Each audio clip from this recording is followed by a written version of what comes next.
Welcome to Quiz the Guru, the moment you've all been waiting for at today's IP user group meeting. In keeping with the previous meetings, we found it interesting and quite useful for both the audience as well as the exhibitors and speakers, is to have this interaction with the experts who are present here today. And from my left, we have Mark from Exact, we have Andrew from Meatech, I always get it wrong, there we go. Dale from CEM, also typo. Tony from Contron, Paul from Aerocont, and Tony may join us later from Dealing. So what I'd invite the panel to do is to just give us a quick 2 or 3 minute introduction themselves as to what they think some of the ongoing trends and benefits are going forward in the IP community. So starting to my left with Mark. Certainly what we presented on today was edge-based technology, which is the ability to store data remotely within the camera itself through SD card, and our interaction with that as a company is loading our VMS, our video management software, actually on the camera itself and giving the user the ability to incorporate enterprise class type features, so very high spec features within that. And what we'll see, because this is very much a fledgling sort of technology just really taking off, is more processing power, lower cost cards with greater capacity and faster speeds. So we see this really as a technology that's going to evolve and really flower over the next few years and become a very prevalent part of the security industry and the surveillance side. So that's what I would see, certainly on what I presented today. Which company are you with? I'm with Exact. And Andrew, from your point of view? I would say at the moment what I'm seeing or coming across a lot seems to be the pixel race. It's people trying to get the most pixels out of cameras and monitors. Certainly this Sept we saw a raft of 4K monitors on display, and we've had people here talking about 10 megapixel and 12 megapixel cameras, and I just hope that networks and processing can keep up with the requirements of these so that we can actually utilise them. I think hence why 265 is rapidly coming to fruition for the entertainment industry. Dale, from your point of view with access control and what we see in that direction?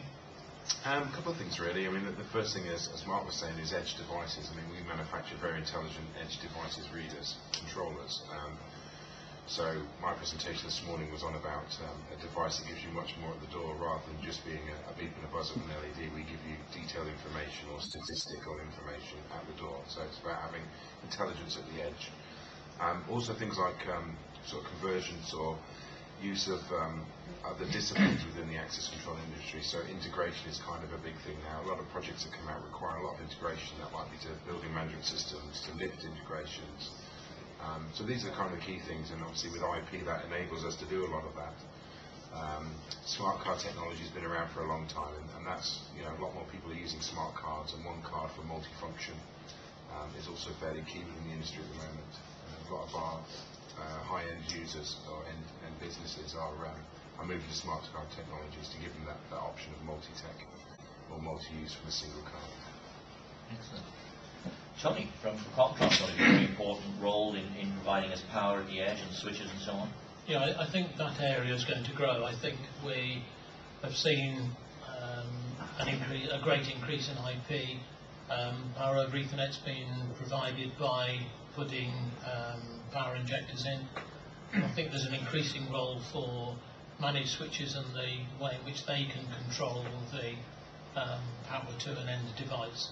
I think the other area is the inevitable increase in the amount of power that a device at the far end requires. So we've seen the move from AF to AT, so from 15 to 30 watts. We're going to see the increase into PoE Ultra and PoE Mega at 60 and 90 watts. That's another area that's going to increase. On the challenges that the cable will provide. No doubt. Yes, trying to put that amount of power down a cable that's designed for data is a particular challenge. Paul, from your point of view, with some of the sexiest, if not highest performing cameras in the markets right now, how do you see the trends moving forward? Thank you, Dave. As I said in my presentation this morning, I've seen a shift from people who need more detail on video quality images, and as we talked about earlier on, there's definitely a shift for a higher megapixel cameras in the marketplace, but also that coupled with higher frame rates, but also the challenges that storage actually brings as well for that particular application. I talked to you in a presentation about reducing the number of cameras, high return on investment, but also getting more detail on images. And certainly the talk tracks that I go down with people I talk to are looking at ways to actually make more money, because it's quite a tough market out there, especially when you're looking at analog cameras and that sort of marketplace. So it's actually thinking differently, and using our panoramic technology, it allows them to do that rather than using the things they always know. So I see the marketplace going higher megapixel, with higher frame rates, with reduced storage costs, with H.265 coming on board.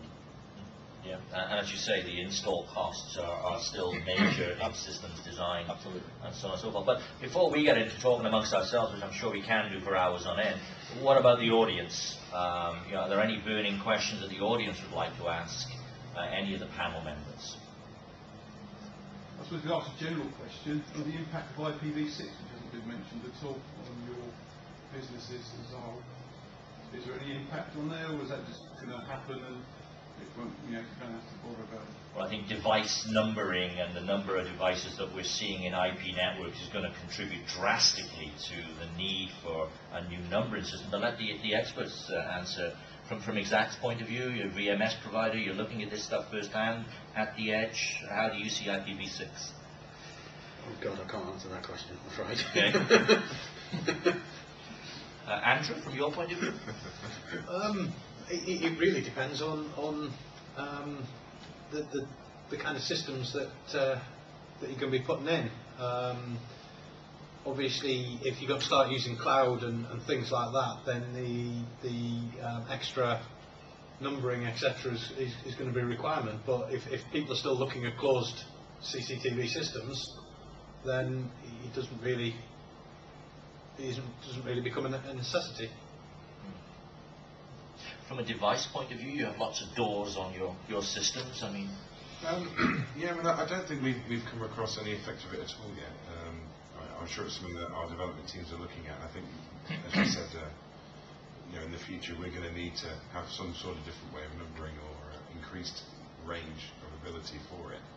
But currently, like I say, a lot of the systems that we do, they are almost in a closed loop.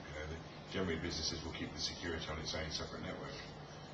Maybe that's because we always kind of like it that way, but that's the way it sort of seems to be at the moment. So, but I think you're right. If we start moving to sort of the cloud and have lots and lots of multiple devices on the same network, then we're going to have to look at something. So I think as manufacturers, you'll probably find out that at some point we all just roll out with it, and it will just be the normal again then. So with your kits being manufactured with 64-bit UIDs, or are you still on 48-bit? As far as I'm aware, currently we're on 48-bit. I think some of the latest devices we have are capable, but we haven't rolled it out to manufacturer as yet. I mean, IPv6 was budget anyway. Yeah. on the switch side, that's another the module out there. I think it's inevitable. I think it will happen. There won't be any way of stopping it. Should we want to stop it, I don't think we will. But again, like some of the other guys, a lot of our switches are in separate enclosed systems, so the need for the ever increasing number of named devices hasn't impacted us yet. But I think it's inevitable. Paul, I mean, you're almost going the opposite way, Absolutely. more resolution, less units. Yes. But no, you're right. Again, echoing the comments the rest of the team have said, we have brought out a range of cameras, IPv6 cameras, because we had one of our major clients asking for that particular IPv6 model to actually be introduced to our camera range. So we're very reactive to what a customer's requirements are, and I think it's inevitable that there'll be more and more coming out in IPv6 over the coming years. It could end up being driven by the video surveillance as a service, with the use of the cloud and things like that, and needing the extra capacity on networks. Great. Any other questions? IPv6 obviously is a very hot topic, and it's been an ongoing issue with the industry for a number of years, all looking forward to these increased numbers of devices that are going to be hanging on networks. And of course, as we, with the VMSs and the PSIMs, are pushing more data out to these devices, it's not just our devices that need to be numbered up, it's clearly the end user devices as well. Any other questions? What are the clear features of IPv6? I don't know that spec, so I'm just asking. Okay. Well, it's like we touched upon today. It's networks are normally closed networks, Yeah. and people just want to keep the networks to themselves. But when you start looking at cloud-based technologies and putting things over cloud, then it gives you the ability to actually do that. And IPv6 is a driver to So actually it's help a driver the for the cloud. Yeah, it's a protocol to actually make it actually happen through the cloud, so people look into it, things like that. I think V6 came out as it was clear that the number of digital devices that were going to be connected to each other throughout the world was going to exceed the V4 protocol that we had for unique numbering of each device. So they figured out that they needed to introduce this V6. And it was thought up some years ago, and we've been discussing it ever since. Because there needs to be a hardware change in any of the devices in order to accommodate it. Sure.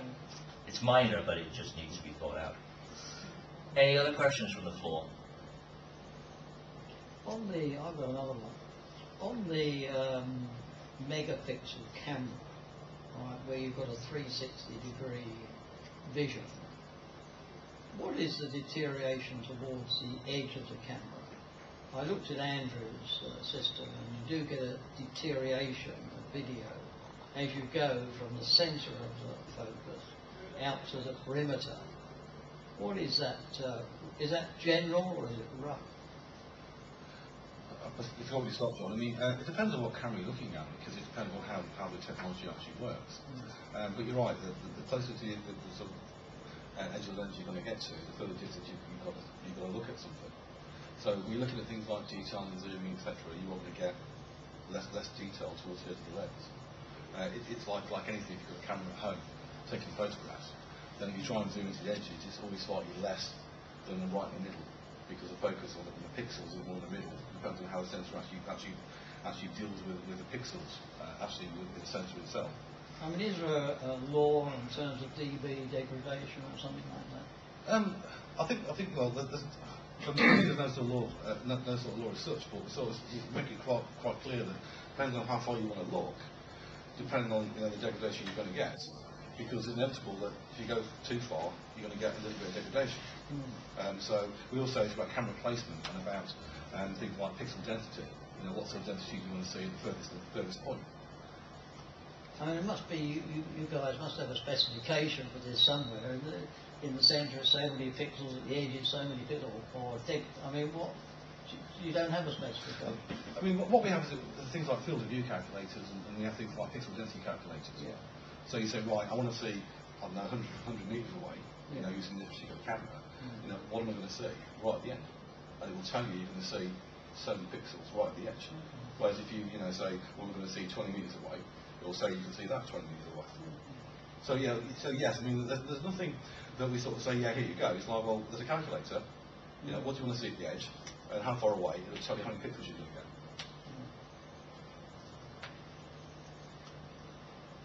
Any comments from the floor about optical characteristics that we're looking at? Of course, as we know, as we've moved from analog cameras with lenses that suit analog cameras, and we move into the IP world, there has had to be a different range of lenses produced to have optimization for the IP CMOS technology versus the old charge coupled devices, CCD devices.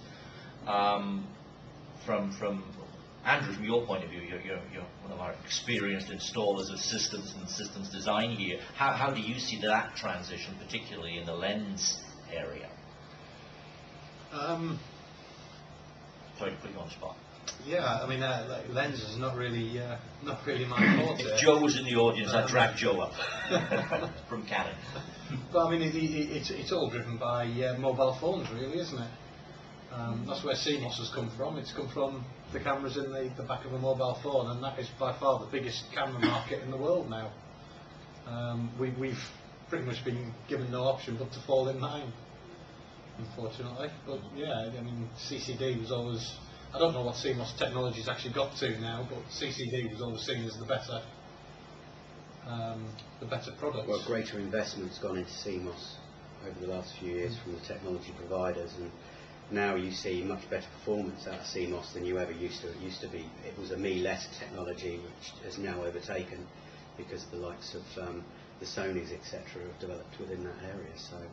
So yeah, you actually get better performance, better quality of calorie production, and things like that. So lower light performance, for instance, as well now with CMOS. But in terms of lenses, the lenses are really catching up now, and you're finding now that most of the lens manufacturers, they've struggled to keep up with guys like Aricon bringing out higher density chipsets, giving the right sort of quality. But I think that catch up is really starting to happen now, and you're certainly seeing a lot of sort of 5 megapixel. Would you agree with that, Paul? Oh, absolutely. Yeah, so 5 and 10 megapixel is quite easily handled by a lot of lenses now, and you get very little distortion at the edges. And going back to the question earlier on about distortion, it is a question of the type of lens you have on there. Aricon Vision didn't actually have a very focal lens that could handle 10 megapixel cameras up until about 2-3 months ago, because we weren't happy with the quality of the very focal lenses that we were testing on our cameras. So we had fixed lenses, for example, on the box cameras. You can put different lenses on the front, and we spent 18 months, maybe 2 years, testing lenses that were supposedly UHD lenses that could handle 5-10 megapixels, but we weren't happy with the quality. And so very recently we brought out a very focal lens for the 10 megapixel cameras, because we're happy now with the distortion in the edges, etc. and so on and so on. Whose camera is that? Our camera. Aricon, yeah, Aricon camera. Yeah. But you know, we have lots of lens manufacturers talking to us all the time about, you know, the capabilities of lenses, but we are very selective in terms of who we supply and what lenses we actually put on front of our cameras. Because what's the point of having a 10 megapixel camera where the lens is quite poor on it? You might also have a 1 or 2 megapixel camera, or you know, or an analog camera, because you defeat the object. I think that we're seeing in the industry a trend as well now to look towards safe cities, to integrate more and more devices into our systems. I wonder what the panel thinks of the differences between what a VMS, as we would understand it, a video management system and its capabilities can provide, versus the other end of the spectrum, a full-blown PSIM, physical security integrated management technology. How do you see the transition from where we are with VMSs? Do you still see VMS being the dominant control room technology versus those people that want to look at potentially the other end of the spectrum of going towards PSIM? Because we see a lot of information on the websites and the blogs about this difference between you need this, you need that. How do we see that element coming to bear from the industry itself? From Exact's point of view, how do you see that?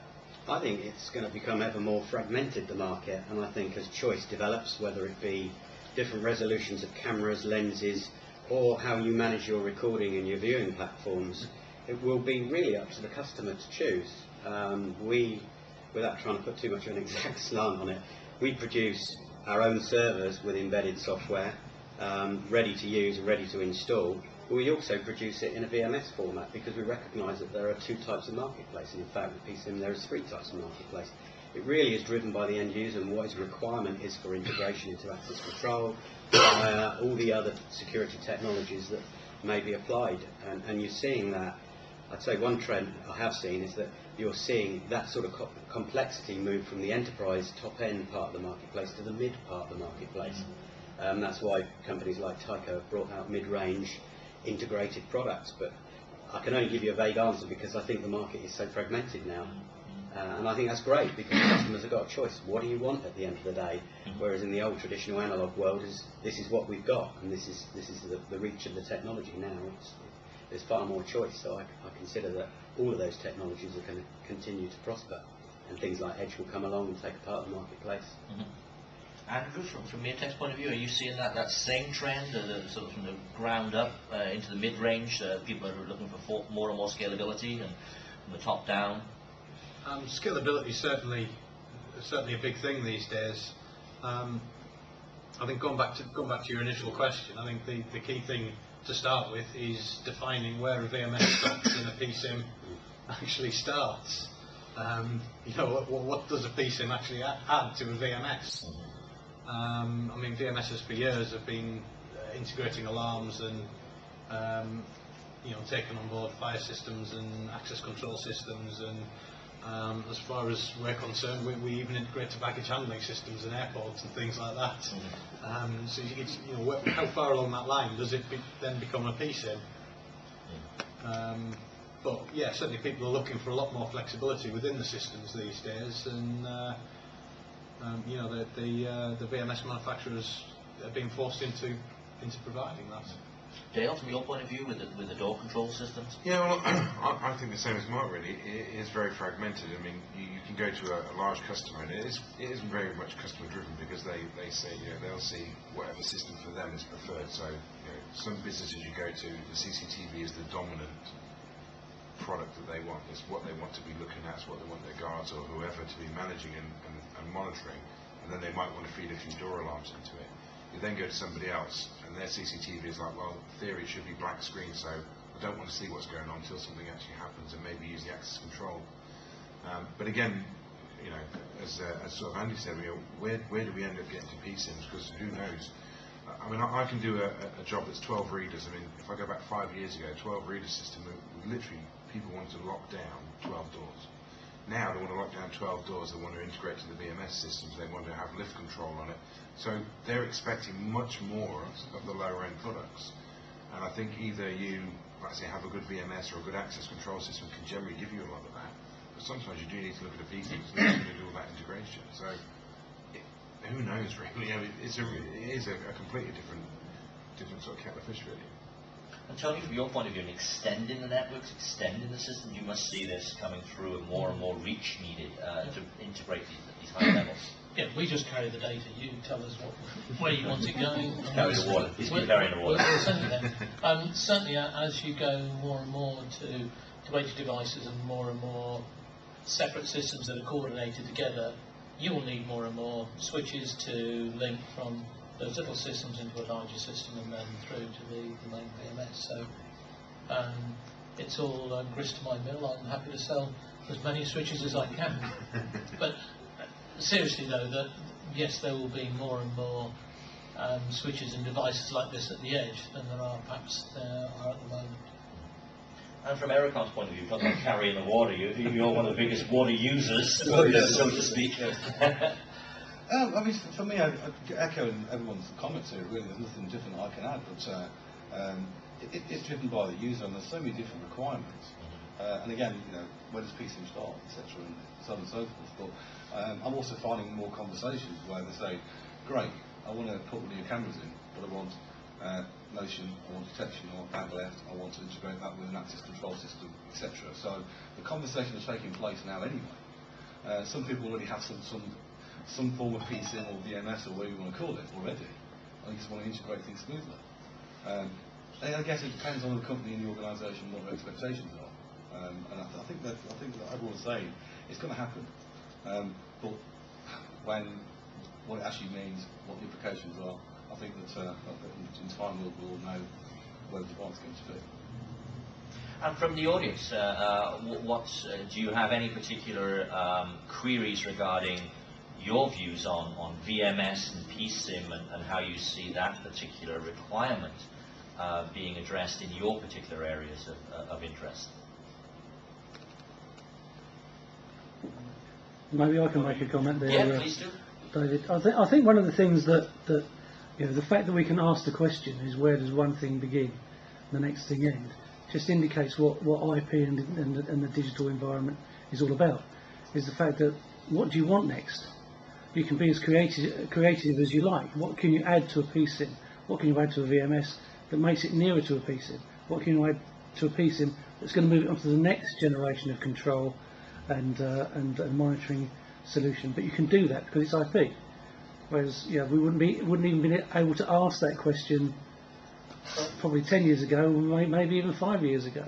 But it does allow you to be both commercially, I think, and technically creative, because the fact that it's open platform and common protocols. Okay. I can see that the cloud is particularly applicable to the access market. Do you think it's applicable to the video market? Well, I think we addressed some of that earlier this morning, but by all means, I mean, Exact are a VMS player. That's part and parcel of what they do. Yeah, in answer to that question, it's a relatively small subject for us at the moment in terms of actual opportunities and business for projects. However, we have what we call a VMware appliance, which means that we are stepping into that cloud-based opportunity. I personally think it's going to take some time for this particular region to take that on board. Video takes up a huge amount of bandwidth. So to get that from one building or a network, across a network to another place is going to be quite a challenge. But you look at other parts of the world that have got bigger pipes than us, like the Middle East, and possibly it will be adopted a lot quicker, maybe in certain parts of the States and other regions of the world. However, I think it's going to be some time before it comes. But I think, again, like eSIM, like VMS, like embedded, it all has its place, and it will be another choice for customers to keep their data in a third-party place, in another place as such. So, yeah, it's coming. It's another one of those things that's coming, but I think it's going to be some time before we see it seriously impact our marketplace. But there's end users talking about it. These things are often generated by a requirement from the end users, say, this is what I'd like to do. And then you either discuss the price or the capabilities, and it either moves forward or it stays where it is and they go back to their traditional approach. But I think it will happen, without a doubt. Andrew? Certainly echoing what's being said, bandwidth is the real problem here. Certainly in this country, there are still plenty of people or plenty of businesses that can't get more than sort of 2 or 3 meg broadband links. You're not going to get much video of that to store in the cloud. Even going to places where they've got fantastic broadband networks and things like that, you've got the likes of Aricon Vision coming along and producing 10 megapixel cameras and upping that bandwidth requirements faster than the broadband companies can provide it. Okay, Paul, it's all your fault. So. No, but you're right, and we've got 40 megapixel camera out there. Yeah, so what's the bandwidth on a 40 megapixel camera? It's frightening, it is. You're right, and again, to say what everyone else is saying, it is a requirement sometimes, and if they've got the bandwidth and capabilities to do it, then they can do it. But what we always say is that record the video as you want it, but just send that you need a low frame rate through the network, if that's what you want to do. And that's another way of actually handling the information, because you don't want to be throwing 40 megapixels, real-time recording through the cloud, because it'll take you forever to even look at 1 second. That's exactly what I'm saying. Yeah, exactly.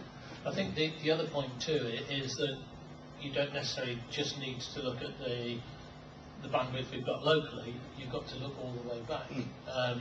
The village that I live in was one of the first, or was the first, as part of an experiment by BT to put fibre to the house. So Deddington is the first fully fibred telephone exchange, and down to the individual house. And that's great. You can get bucket loads of bandwidth from my house to Deddington, which is 3 miles, and then from there it's a really slow link afterwards. So you've got to look at the whole structure. It's not just that individual little bit.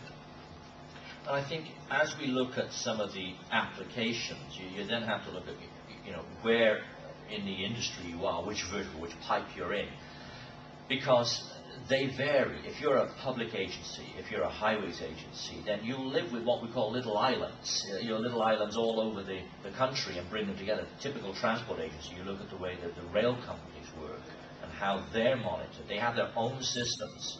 And sometimes, people have tried to get away from the expression CCTV, closed circuit television, and try to come back with just video surveillance. But the reality is that we're still looking at closed circuit video surveillance, if you will, but we're then taking away, and as Paul has indicated, perhaps in much lower resolution, especially in his case, lower resolution along the networks, to deliver an image just for evaluation.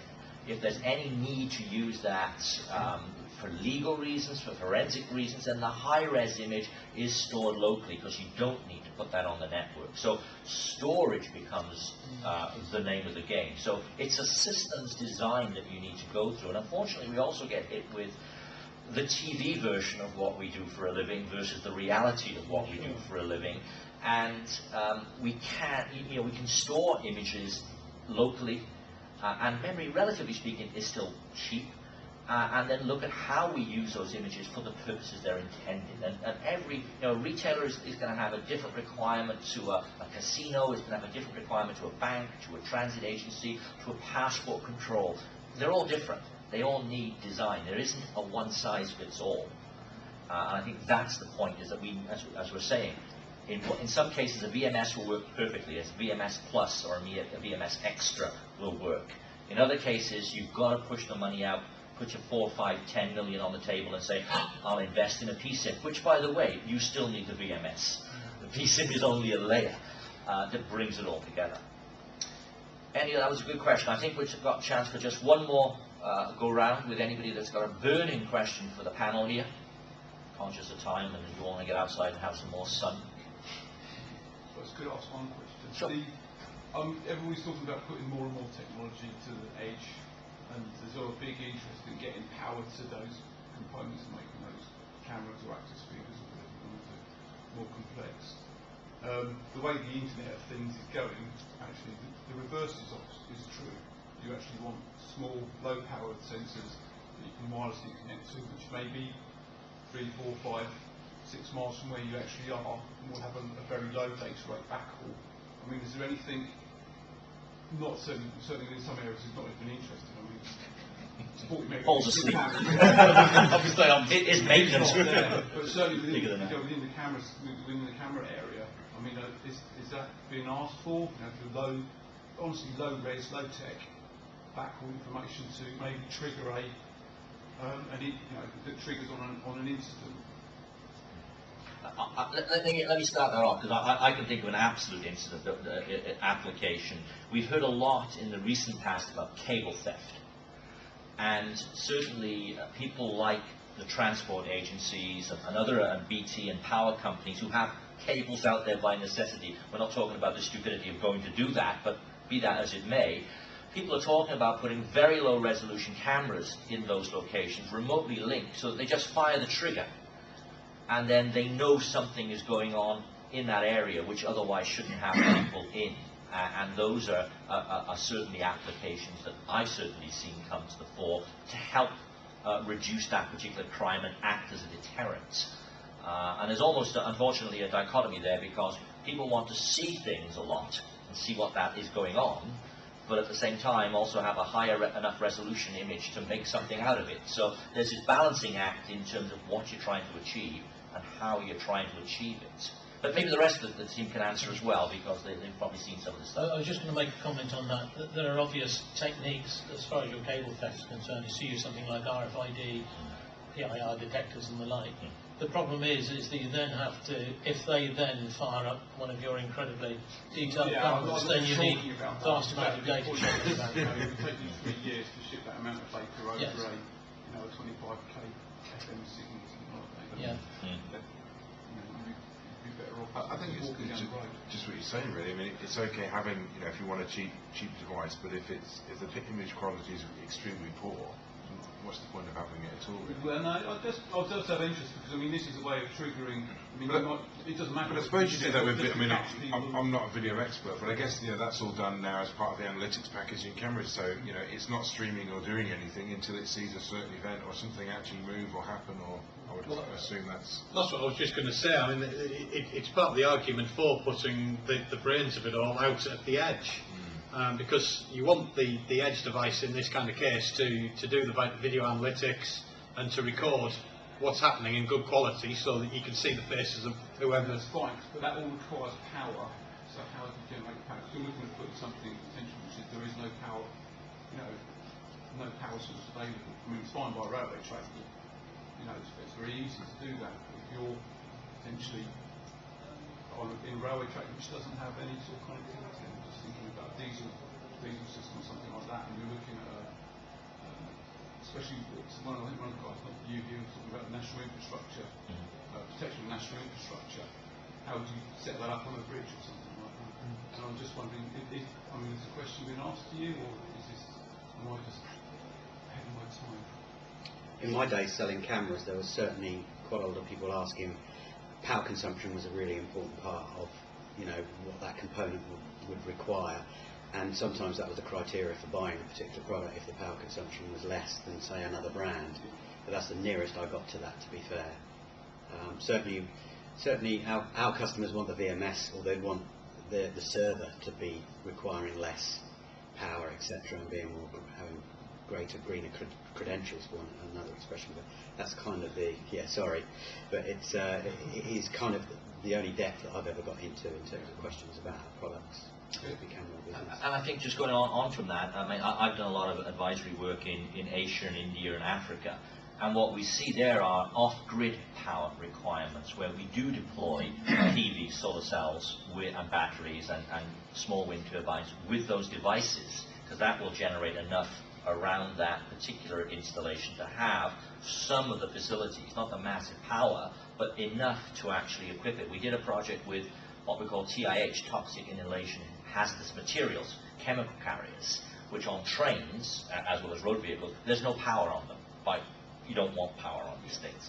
And what we would do is put a 2-year battery pack, which is relatively small, in an enclosed device, so that the camera had a little piece of software in it that woke it up. And it would tick along this little clock, this little watchdog timer. It would wake up, have a look around. If anything was happening, go back to sleep. If nothing was happening. It would go back to sleep. Something's happened. It would grab whatever information it needs, squirt the short message across the network it's connected to wherever, and then go back to sleep. So there are ways and means of doing it. It unfortunately comes right back down to what's the application and how do we do it. But without doubt, keeping power down, as we mentioned earlier on, is a major requirement. And some of our wiring structures for IP need us to think of that, because as we're looking towards PoE Ultra, trying to put 3 amps down some of this Cat5, Cat6 cable is impossible. You're just going to have a crisp at the end of the day. So there are balances here that we need to look at. But certainly from an infrastructure protection point of view, water resources are critical. Those are areas that we sometimes take for granted. But there's a lot of effort going into protecting water resources, both drinking water as well as flood protection. And those are remote locations and often require an off-grid solution, which by nature requires low power. And even some of the locking systems, for some of these installs that have remote lock-in and access control, no unauthorized people to get in here. How do you actually do that unless you've got a low power device? Anybody else want to add anything to it? No? Any final comments from the panel to the audience? No? Excellent. Well, to my panel, thank you indeed for your participation. To the audience, thank you for your questions and for attending. I'll hand it back to Paul now for the final session. Paul. Thanks very much. Cheers, gentlemen and ladies.